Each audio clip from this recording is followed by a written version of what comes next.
What's that smell? That is Randy Macho Man Savage, ladies and That was gentlemen. like a cross between, it was like Carlito's Way. You ever see Carlito's Way? I have not seen it yet. Wow. I hear that's Ooh, a movie Sasso. that would Used have to be made wrong. my favorite movies of 1993 is when I believe that came out. We're not the best of movie dates. We're pretty good.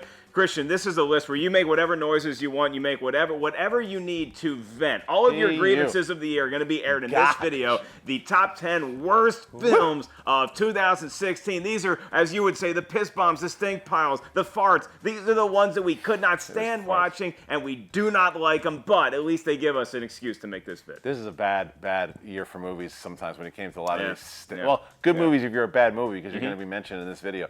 All right, so I went first with the best. You want to go first this time? Sure. Get all the honorable mentions here? We will work it the same way. Yeah, I'm going to give you my honorable mentions. I'll go my 10 to 6. You give us your 10 to 6. And then number 1 is going to be the worst movie of the year when we get there. We might be close to the same, too. We'll I have to issue congratulations, though. Thank I know you it's so not much. really the style of the vid to do it. It's not to, actually, it kind of is to you in a way, is that Alice Through the Looking Glass and Max Steel, you missed them. you guys did not make my top 10 missed list them. because I have not seen it. I know you saw Alice. I so saw I'm Alice, excited to and see. Max Steel's going to miss our list because we avoided it because we knew it was going to be terrible. It was probably one that we should have seen and it would have been on the list probably, but we missed it. So when everyone's saying, where's Max Steel, he's on somebody else's list. Right. I mean, when you're talking about bad movies that came out, there's some movies that disappointed me and whatever that I didn't like that much. But when you're talking about really, really bad movies that you thought could have made this list, the two ones that really stand out to me are The Fifth Wave and Mother's Day. That's honorable mentions? Yeah, maybe it's just because Mother's Day, it was made by the late, great Gary Marshall, and it's like, okay, fine, whatever. The Fifth Wave is not a good movie, and somehow it managed to stay off this list.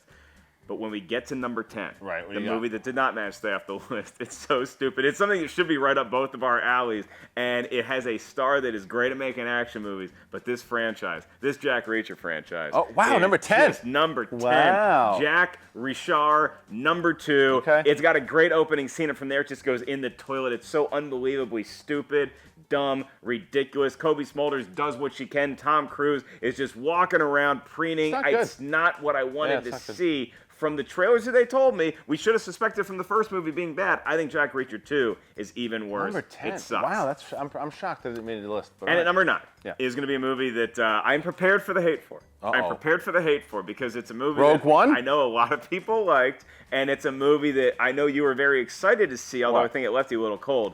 Hail Caesar. I am tired of people talking about this movie being, oh no, you didn't get it. It's a love letter to Hollywood. I got it. I hate that term, a love letter. You know what? Then just write Hollywood a letter and don't make us sit through 2 hours. La La Land was a love letter but it was a good movie. Yeah, right. Hail Caesar was such a ridiculous hodgepodge of stupidity that had some funny moments in there, but it was a bad film overall. I cannot stand when the Coen brothers do this to us because they've made great movies, but they've also made Burn After Reading, which I hated too, and Hail Caesar, and the way that movie ended is so ridiculous and dumb and mailed in. It's a bad, bad movie, and I do not like it. Alden Ehrenreich, I do think you're going to be good as Huntsman. He was great in the movie. So if I can say that. All right, what do you got next? What's number 8? Number 8 is going to be a movie that it's borderline so bad it's fun, but it's still a bad movie. It needs to be on this list. That would be The Mechanic. Oh, I missed that. Resurrection. I missed that one, yeah. Oh, this is another movie like Jack Reacher where it's like, if for no other reason, you think you should be able to shove these into a VCR and enjoy a bad early 90s action movie, and it's just so stupid, so inane, so ridiculous.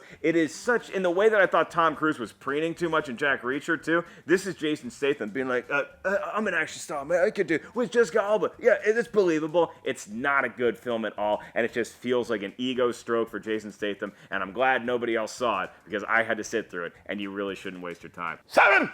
Right along to. Well, right along to Kevin Hart and Ice Cube. There's no reason why they should not be able to get together and at least make one good movie. I never saw the first Ride Along. Maybe that's why I didn't like it. Maybe I didn't know the lore and the mythology. No, you should have liked it better. It's just not a good movie. I still believe in the talent of Kevin Hart. He's hilarious. I still think Ice Cube is a very good comedic actor, but can also really give that mean mug that we know Ice Cube to be, and it just does not work in this movie at all. It's ridiculous. It's stupid. There's no need for Olivia Munn or anybody else to join this cast. We just need to get less people in these movies. No more ride-alongs. I'm done with them. All right, cool. What number? You got 6.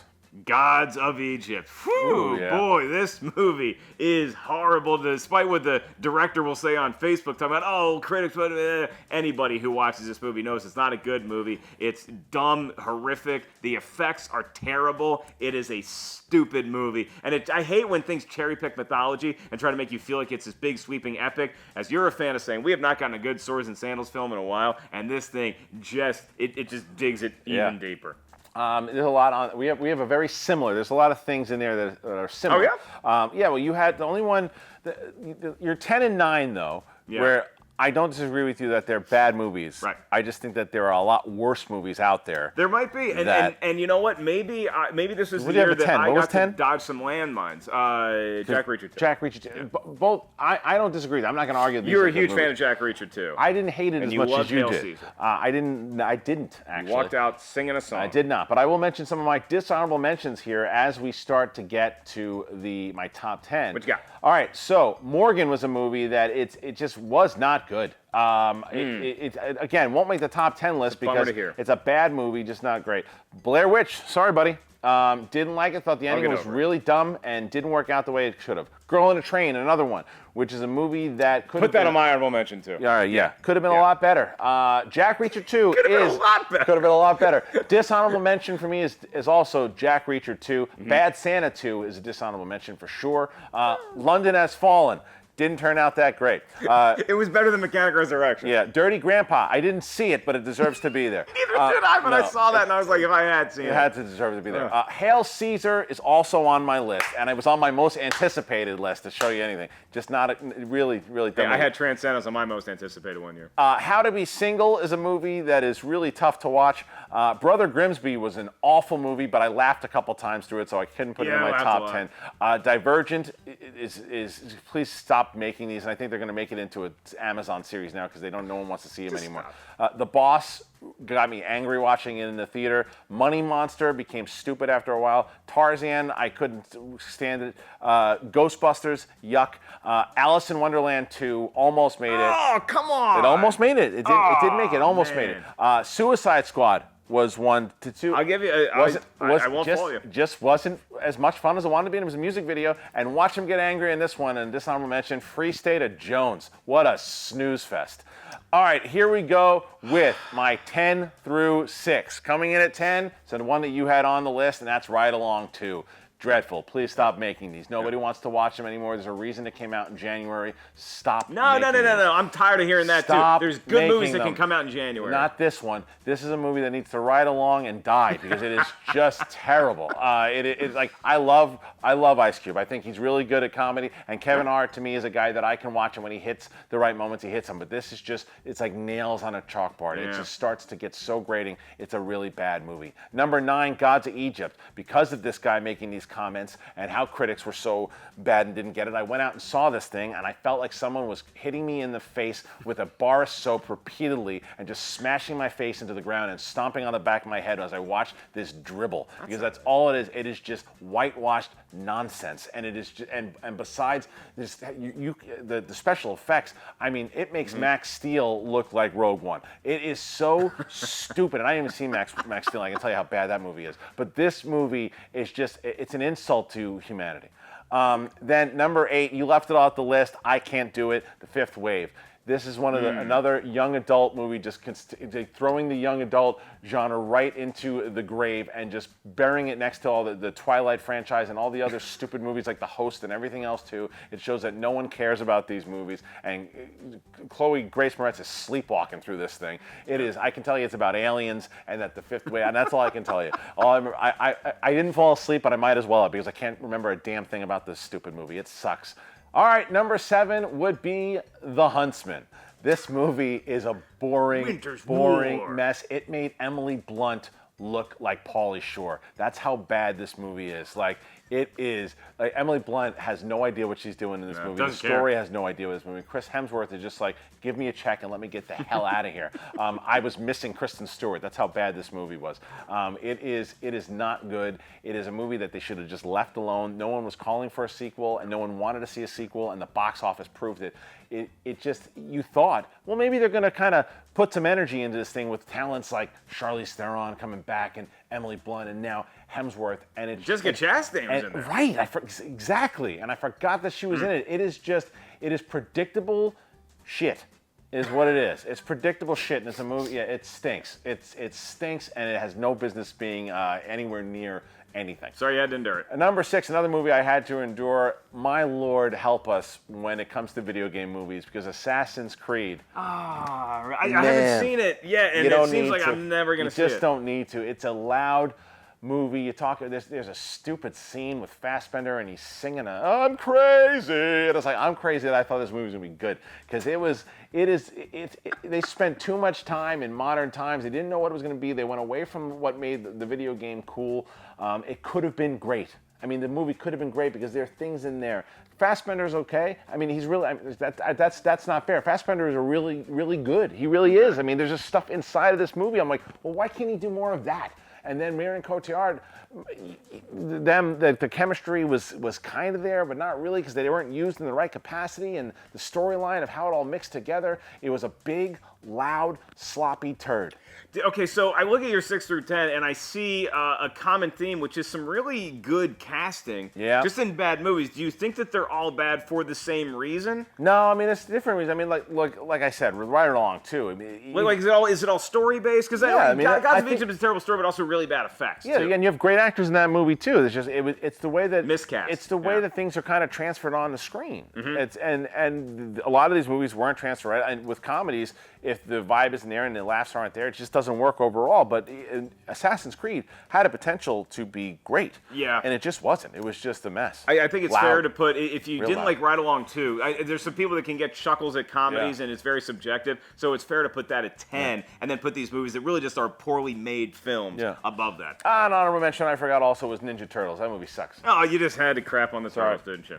What do you got at number 5? Right. Number 5 is going to be my big fat Greek cash grab part 2. You walk into this thing and it's like, okay, the first one was this great independent darling. We love Nia Vardalos for all of the great stage presence. She brought this fun cast of characters, each come in and do their great part. And then this one, they're all back because they don't need money, and nobody really decided to write anything funny this time. And it's a horrible premise, and they milk it for the cameras, and it's just a bunch of stupid, random, cartoonish looks. It's like Tex Avery drew this piece of crap. It's just people just go, oh my, whoa. It's such a bad movie. It was painful to watch this thing. I can't imagine anybody sitting through this entire film, even if your entire family is Greek and you know everybody who, that's like our cousin, that's like my uncle. This is a bad movie, and you should get the hell out of the theater. All right, number 4. Number 4 is going to be a movie that was on your list. It's a little bit higher on mine because I agree with you. Don't put this thing on Amazon. Don't put this thing on Hulu. Just get it. Just bury it 6 feet under and never talk about it again. Divergent, Allegiant. Oh, wow. These movies are so It wasn't on my list. It was on my honorable mention. They're just mailing these things, and you can clearly see just, look at it. At least when Jennifer Lawrence mails in something the movie's passable, this is just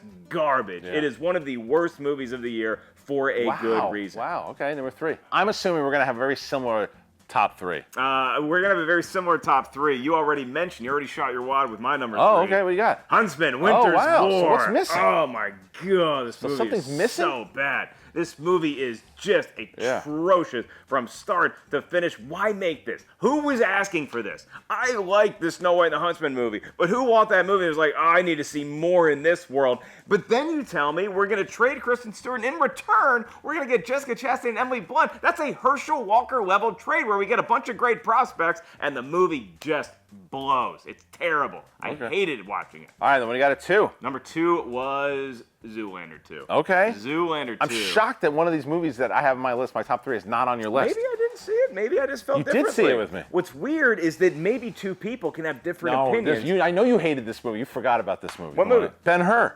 No. You didn't think it was one of the worst of the year? It's probably honorable mention bad, but it's not top 10 bad. Wow, okay. No, all right, fair enough. Continue. Can we get back to my list? Sorry, go ahead. I was about to bitch about a movie that might be your... I know, I was just shocked. I'm shocked. Go ahead. Zoolander 2 was... I mean, you talk about coming back too late. You talk about not really having anything inventive or fun to say. My Big Fat Greek Wedding 2, I can see why you get the whole cast back together and you're going to try to make something special, and it just didn't work at all.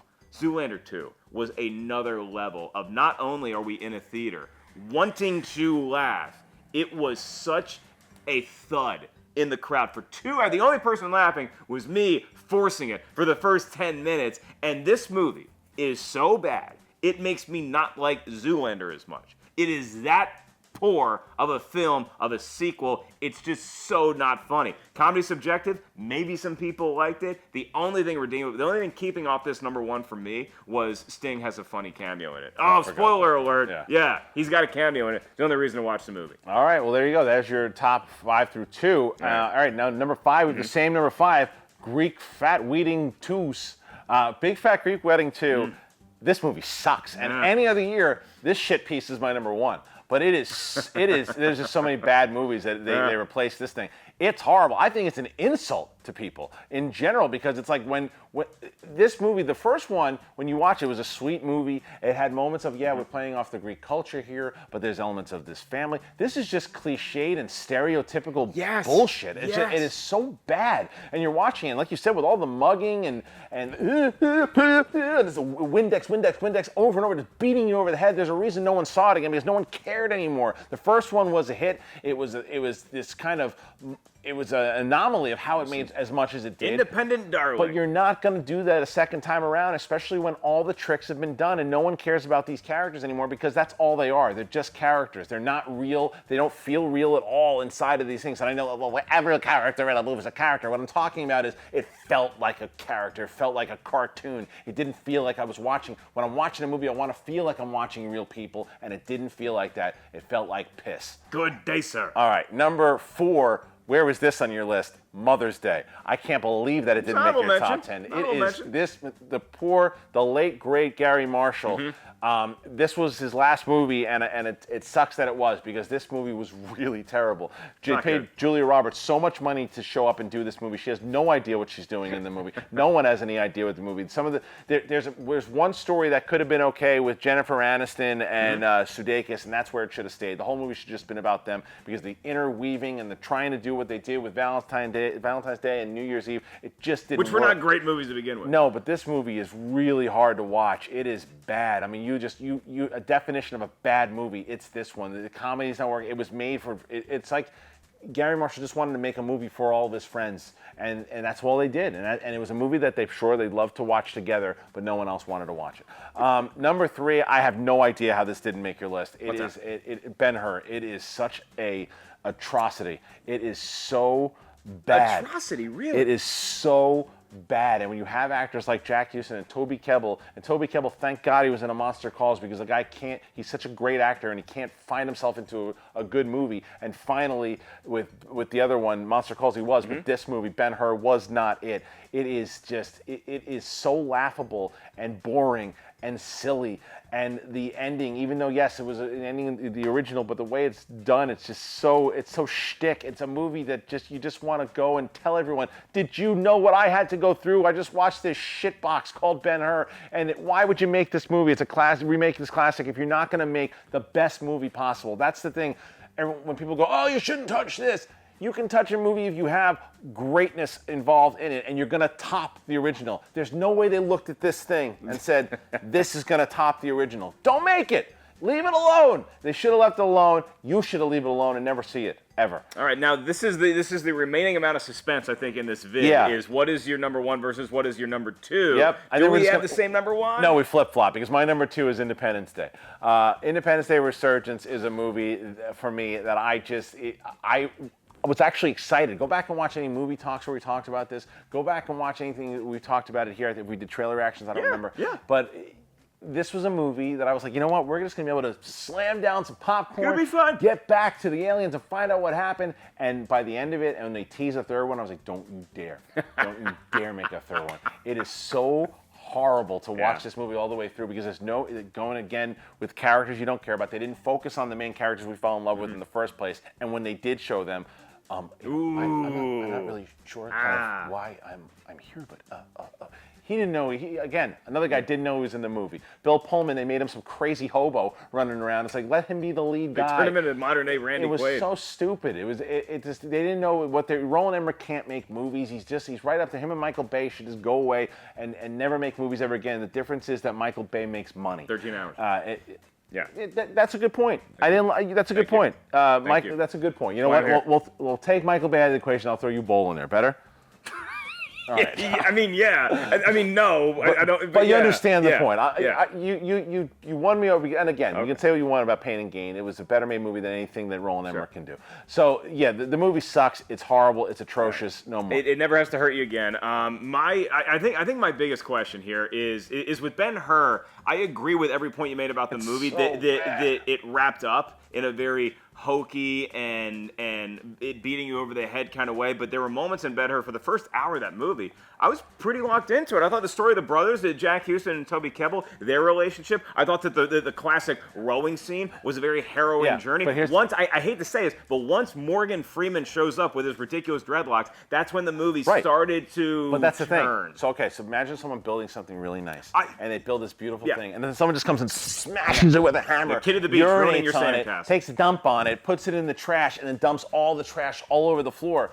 It's not beautiful in the beginning. Yeah, I wouldn't like it if somebody did that to me. No. All right, then what do you got? I think we're flip-flopping here, right? Independence Day Resurgence is my #1 worst movie of the year and possibly many years, because you're right. It takes turns trying to. It's grasping at straws with everything it's trying to do. The action, you do not care about it. I didn't think a lot of the effects were all that well done. I thought the new cast brought nothing to it. It's like watching Saved by the Bell, the new class, where you don't care about any of these, where you're begging for camera time from Screech. And when we get our Screeches, which is Jeff Goldblum and Bill Pullman and Vivica A. Fox and all these other people, it's like you are turning in to a cartoon of what your character used to be. Judd Hirsch driving around a school bus? Are you kidding me? Not only is it a horrific film, there's moments in this that make me cringe thinking about it, and you're right, the fact that they have the gall to try to build up and leave all these loose ends, like come back for the third one. Who's coming back for nobody is coming back for the third one. It's ridiculous that they released this movie. The arrogance on that he Blu-ray. could put that out and put that ending, and go, they can't wait to see the next one here, right?